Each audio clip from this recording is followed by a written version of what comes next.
Fala, meu chegado, bom ou não?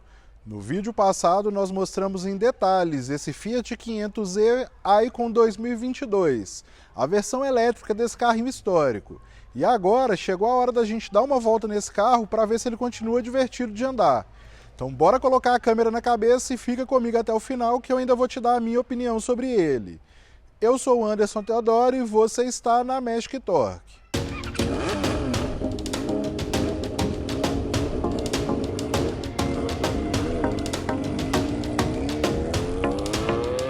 Para começar o nosso teste de uso aqui do 500 elétrico, a gente vai resetar o computador de bordo dele, lembrando que como é um carro elétrico, ele marca em uma unidade de medida um pouco diferente, então é mais para ter noção, porque tem que fazer uma pancada de conta aí. Para variar, meu chegado, a gente vai subir o nosso tradicional morro aqui, para ver como esse carro se comporta. Vamos começar a subir aqui agora. Eu tô reladinho mesmo no acelerador aqui, ó. Ele vai bem, ó. Se a gente pisa, ó, nem tô pisando, não tá nem na metade, ainda assim o carro vai embalando. Agrada muito esses carros elétricos para essas situações assim. Em relação à arrancada desse carro de situações paradas, como o torque está disponível em 0, agrada bastante. E o 0 a 100 desse carro é declarado de 9 segundos, de acordo com a Fiat aí. Um ponto dele é que, se em compensação a saída é boa, a velocidade máxima desse carro é de 150 km por hora. Então ele sai bem, mas em compensação a final dele não é tão alta assim. Em relação à suspensão desse carro, ela é uma suspensão firme. Só que esse carro ele não tem suspensão independente nas 4 rodas, mas a suspensão agrada sim. Sobre o conforto, esse conjunto aí de suspensão que foi colocado aqui me agradou. Eu até achei esse carro bem mais confortável do que as gerações anteriores. Os bancos são mais macios, o rodar do carro é mais macio.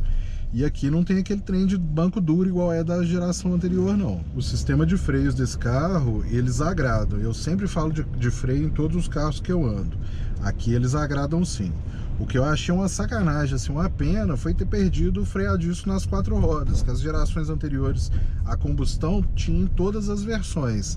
Mas aqui funciona bem. E lembrando que, como é obrigatório o carro tem ABS, ele conta com o assistente de frenagem automática de emergência e também conta com o controle de tração e estabilidade. Então o conjunto todo agrada. No outro vídeo, meu chegado, eu tinha te falado que quando a gente estivesse rodando nesse carro, a gente ia trocar uma ideia melhor sobre os modos de condução dele, que são 3.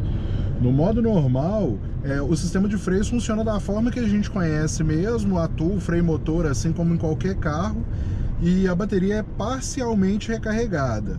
Então aqui toda a potência e torque que o sistema de tração disponibiliza estão disponíveis. Já no modo Range, quando a gente ativa ele, é ativado também a função One Pedal Driving. Com esse modo, a recuperação de energia é melhorada, já que quando a gente para de acelerar o carro, aumenta a desaceleração. Funciona assim, o carro passa a funcionar basicamente com o pedal do acelerador.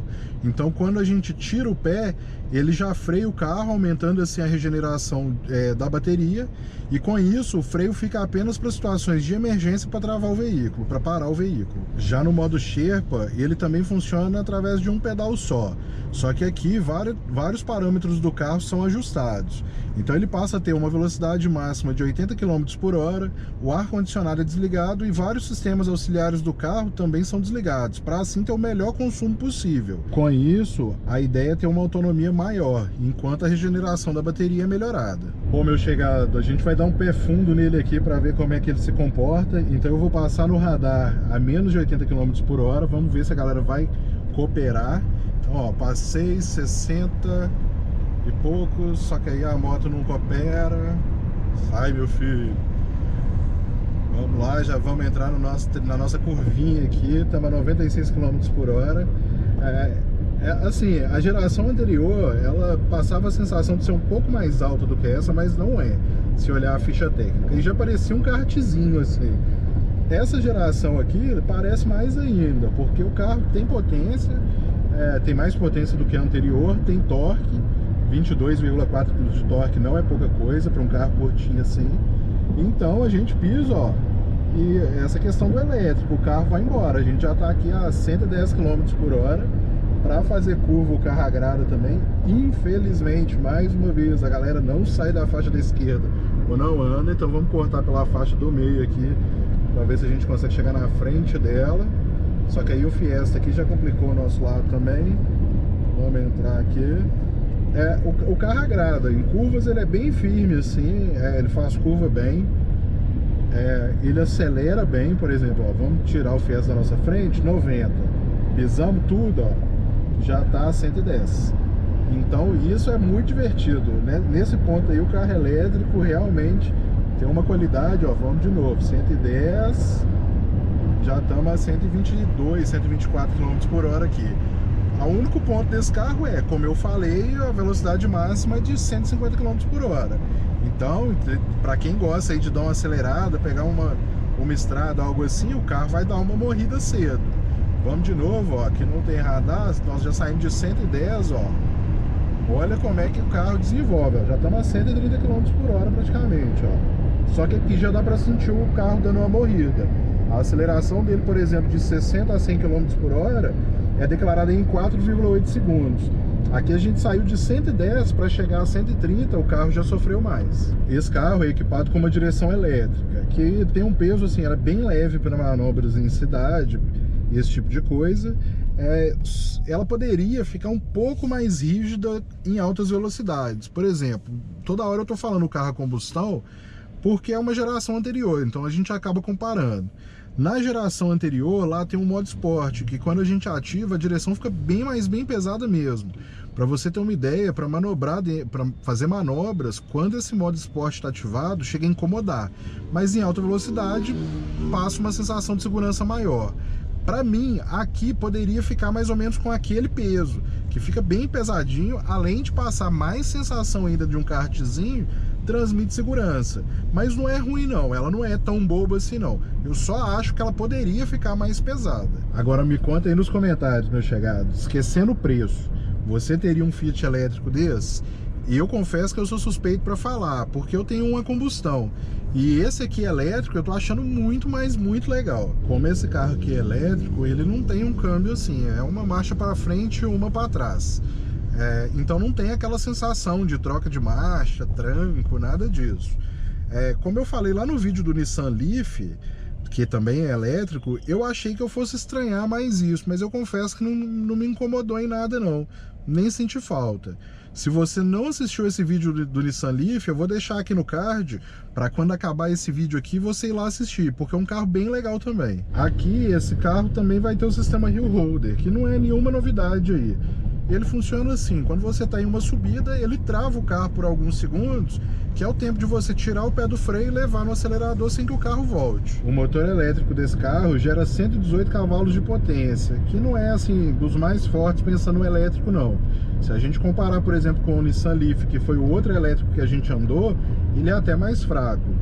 Só que como é um carro curtinho, até mais leve do que o Nissan Leaf, ele tem um desempenho bom assim, para a cidade, até para a proposta do carro, que é de ser um carro mais urbano, agrada bastante sim, ele serve. Esse carro ele tem o piloto automático adaptativo, e como a gente testou lá no Nissan Leaf, nós vamos testar aqui também. Então eu vou ativar ele aqui agora, deixa eu só ver como é que funciona aqui. Assim, pronto, velocidade travada em 71 km por hora. Ele está identificando as faixas. Será que ele vai fazer a curva sozinho também? Vamos deixar aqui, ó. Vou aumentar um pouco a velocidade. Ele está pedindo para colocar as mãos no volante. Ô, gente, eu confesso assim, eu tinha testado o piloto automático adaptativo desse carro. Eu até achei interessante como é que ele faz um escândalo quando entra algum veículo na nossa frente, só que eu não tinha percebido que ele fazia as curvas também, que ele mantinha na faixa. Ó, todo instante ele pede para colocar a mão no volante, a gente tá indo. Eu morro de medo desse tipo de sistema, viu? Se bater o carro aí, eu já vou avisar que a culpa não é minha. Tá falando que o sistema tá funcionando, a gente tá deixando ir. Eu achei assim, primeira vez que eu ando nisso, tá?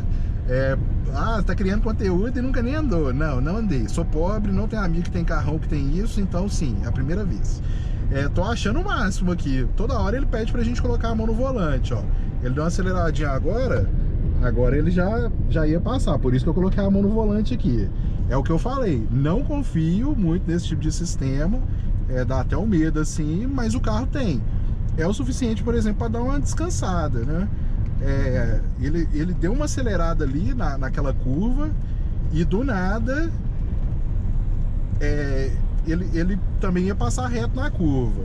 Então aqui, ó, é porque ele tá com um negócio de faixa ativo também. Se a gente desligar, aí eu continuo fazendo as curvas. O carro, ele para de ficar entrando nessa questão da faixa. Por exemplo, vamos ir para perto da faixa aqui, ó. Quando tá ligado, ó, acabei de ativar. Então o carrinho ali até ficou verde. O problema é que lá, agora apareceu lá. Mas o piloto automático adaptativo em si, ele é bem legal. Ele gera conforto, sim. Agora, por exemplo, eu desativei a questão da faixa aqui justamente para eu ficar com o volante. Então a gente regula a distância para o carro da frente, a velocidade, e à medida que o carro vai se aproximando, ele vai freando, mesmo que a velocidade esteja travado mais alto. É bem interessante, sim. Agora, por exemplo, eu não estou acelerando, não estou freando, estou confiando nele mesmo com o susto que ele deu na gente lá atrás. Mas é conforto. Isso aqui eu acho que, pelos preços que esses carros têm hoje, deveria ter sim. Para viajar deve ser bem legal, muito confortável, dá para dar uma esticada nas pernas, dá para dar uma descansada. Só assim, eu não sei se são as faixas aqui que são ruins, mas ele ficou meio perdido ali e lá ia passando reto na curva. Como eu falei no outro vídeo, esse carro conta com o sistema de permanência em faixa, que eu te mostrei aí até com o piloto automático ligado. Eu tentei usar na hora que eu peguei o carro, só que eu não consegui. Eu não sei se as ruas aqui que são ruins mesmo, a questão da sinalização, se eu que fui meio burro. Mas eu te mostrei isso agora há pouco com o piloto automático adaptativo ligado. Só que ele não serve só para isso não. Por exemplo, eu vou desligar o piloto automático aqui só para poder te mostrar como é que é. Vamos ver se ele vai identificar a faixa. Eu vou ligar aqui de novo o sistema, tá ligado. O problema é que ó, vamos passar esse caminhão, ó, ele corrige. Na hora que eu... Aqui, ó, ele agora identifica na faixa, ó, ele tá corrigindo, tá vendo? Então, assim, na verdade não fui nem eu que fui burro, não. Agora aqui eu já descobri. É porque a sinalização é ruim. Então, nesse trecho aqui, por exemplo, que já tem uma sinalização melhor, ele reconhece, ó, vamos ir mais para perto do meio-fio aqui, vamos ver se vai dar certo. Só não deixa eu raspar a roda, pelo amor de Deus. Até agora nada, ó, eu tô passando em cima da faixa aqui, ó. Mas aí pode ser questão da rua mesmo, e não questão do carro. Aonde era pintado melhor, apesar que aqui tá bem forte assim, ele reconheceu mais fácil, igual ali atrás, eu consegui fazer de primeira. Então, dependendo do seu estado aí, dependendo da onde você morar, você vai sofrer mais que esse sistema. Aqui na minha cidade, ó, agora ele reconheceu o meio-fio, tá me puxando pro lado de lá. Confesso que assim, para quem não tá acostumado, dá uma assustadinha, do nada o volante tá te puxando de volta.